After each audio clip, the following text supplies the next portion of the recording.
হুজুর জমি বন্ধক নেয়া যাবে কি? শেখ আপনি এক লেকচারে ইউসুফ আলাইহিস সালামের গান পাচ্ছি বলেছে। তো পাকিস্তানে একজন ব্যক্তি মোহাম্মদ বিন কাসিম, যাকে অনেকে ইমাম মাহদি দাবি করছে, বাংলাদেশের বর্তমান পরিস্থিতির আলোকে দেশের ভবিষ্যৎ, সবাই বলে তাহাজ্জুদ নামাজ রাত ৩টার পর পড়তে হয়, এটার কি কোনো যুক্তি আছে?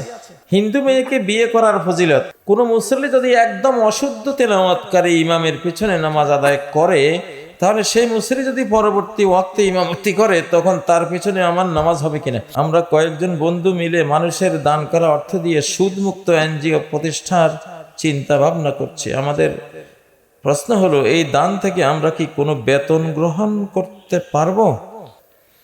ইসলামে প্রেম বা বিবাহ বহির্ভূত সম্পর্ক হারাম, কিন্তু যদি কাউকে ভালো লাগে তাহলে তার বাসায় প্রস্তাব দেওয়ার আগে আল্লাহর কাছে কি তাকে চাইতে পারি?